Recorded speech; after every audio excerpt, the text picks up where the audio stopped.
But tell me this, right? So 16 different companies, and then there are a lot of business skills, marketing, sales, product. And on the other spectrum, there are leadership skills, right? Dealing with people, being bold, dealing with uncertainty, dealing with pressure.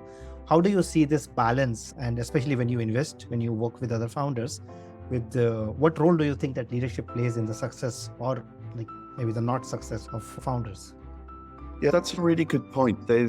I think, so as an entrepreneur, sort of the 16 companies I've mentioned, three of them reached the same ceiling of growth, which was more or less 50 people.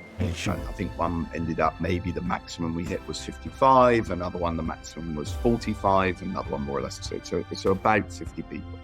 And I've often analyzed that internally as why this actually happened. And I think probably the reason that happened is because myself as a leader, I was too focused on the other side, the marketing, the operations side of things, and not focused enough on the sort of the leadership and the people management as a leader. So in the startups that we invest at quite early stages. And it's interesting how as a startup sort of develops over time, particularly the CEO, but really the entire founding team, they have to be focused from operations. So initially you've got to be very good at sales and marketing, as you say, technology if you're building product.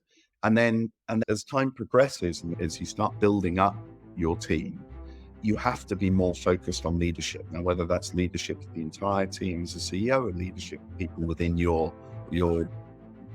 general responsibilities. So it's a very important part of scaling up.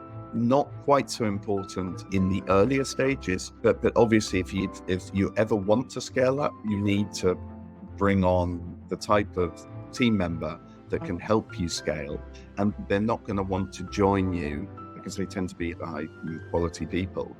To bring them on board, you have to show leadership skills. So you have to operate.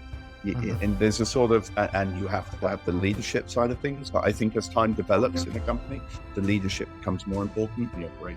The operations side of things becomes less. Sorry, that was a very long-winded answer to the question. No, but I think thank you for that personal reflection also and sharing that perspective. I think maybe 50 to 100 people is that place where you really start to go beyond execution.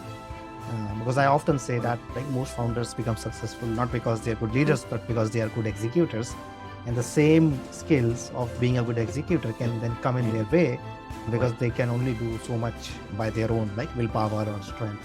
Exactly. So then you have to create leaders around you and not just followers around you.